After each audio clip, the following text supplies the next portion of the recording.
Peace and love, everybody, first of all, and welcome to the channel. We're at the Khami Ruins site, and this is a small museum they have here. We have with us somebody who's going to explain and answer all our questions. Kind of a historian guy here. His name is Mr. Alan Webb. How are you today? I'm very well, thank you. Nice. So, Alan, where you from? So I was born and raised in Bulawayo, which is the city which is maybe 20 miles away from here. I spent most of my life here, but I'm currently based in Ottawa in Canada. Okay. I see a lot of cultural things here. So, give us a little background about the museum. So you probably heard of Great Zimbabwe. Great Zimbabwe, the country is actually named after Zimbabwe, or what is probably called the Zimbabwe Ruins.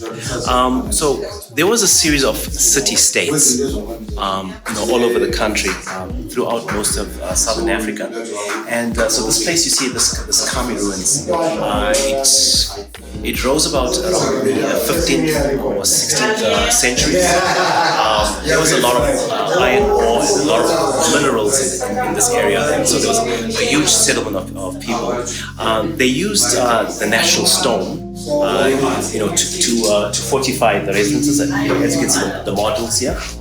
That stone is it's a granite type of stone, so it's very resistant to corrosion and that sort of thing. But I actually need to say this just for historical reference. So the people that came here in the 15th and 16th century, they were predated by the Sand people.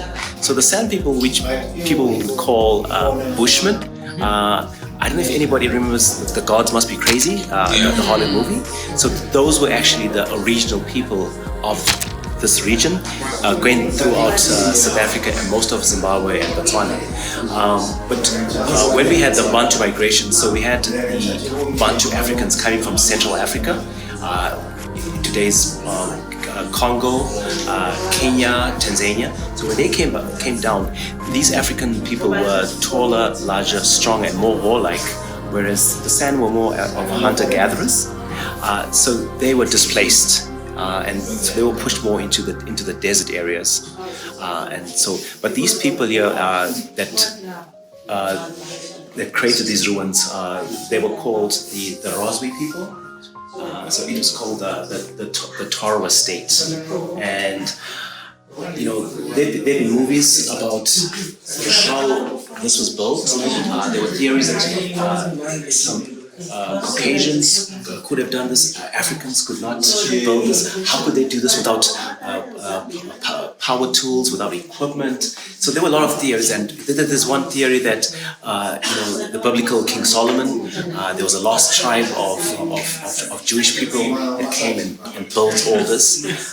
But the good thing is, archaeological digs. So as you can see some of the stuff over here. There's a lot of evidence that this was actually done by the local people.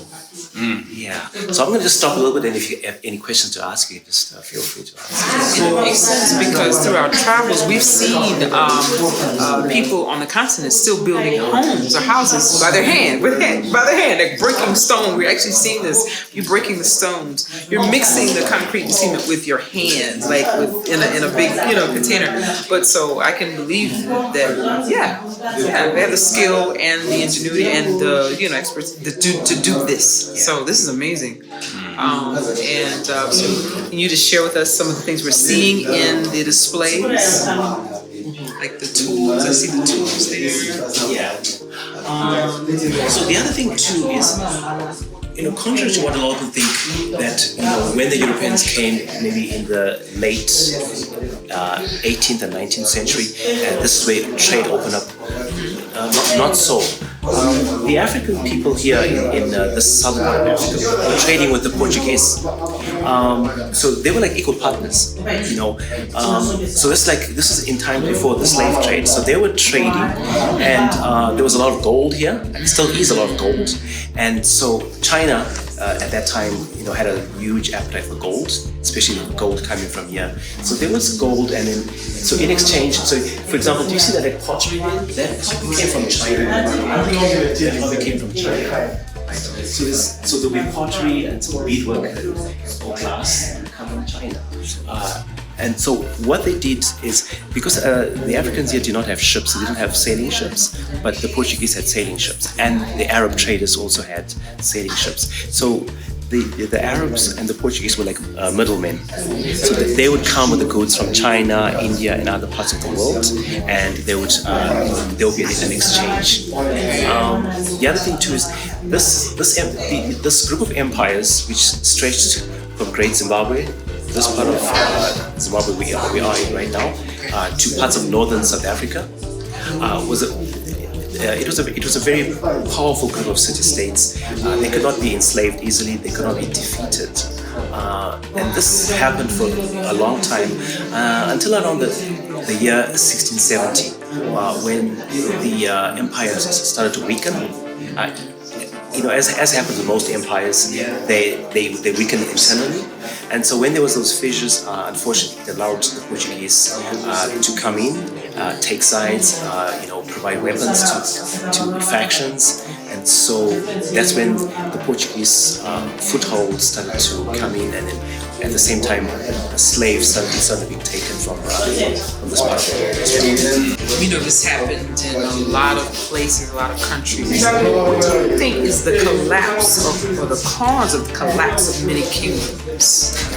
I think a lot of it is dynasties. There's dynasties and there's lots of rivalries. African kings traditionally had several wives. Polygamy was just part of the African way of life. So, imagine a king having, say, 5 wives. And here I'll just, I'll speculate and say, what if he impregnates 2 of his wives at the same time, and they both give birth to sons? So technically, he has 2 firstborns. So which one of the 2 becomes the heir? And then at the same time, within the royal court, people take sides. Let's just say, for example, the firstborn, who is the heir apparent, maybe is not suitable. Maybe it's by birthright, because of being the firstborn, should be king, but maybe the secondborn is more suitable, has better skills. So you see those kind of dynamics. But the other thing too is greed. I think greed is actually one of the leading factors as well. So, like around this area, is there like some stone ruins to see around here? Absolutely. So when we do go outside, we'll actually see some of the ruins. I hope we can get to see the cross. So you can see the Knights Templar. I don't know if you've heard of the Da Vinci Code, the Knights Templar. So that's when you'll see the Portuguese presence. Okay. There's actually a cross here. So I hope we can see it. There's enough time. Okay. Nice. So he established what is called the Matabele Kingdom.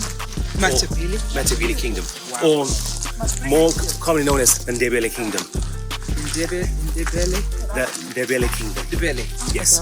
So the Ndebele people, they originate from Zululand. So their language is similar to Zulu. We need a picture. We need a picture from. Their fighting styles. Take us a Wow.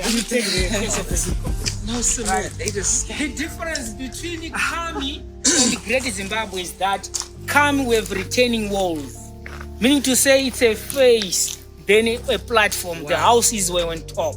But Great Zimbabwe, it's a loaf of bread.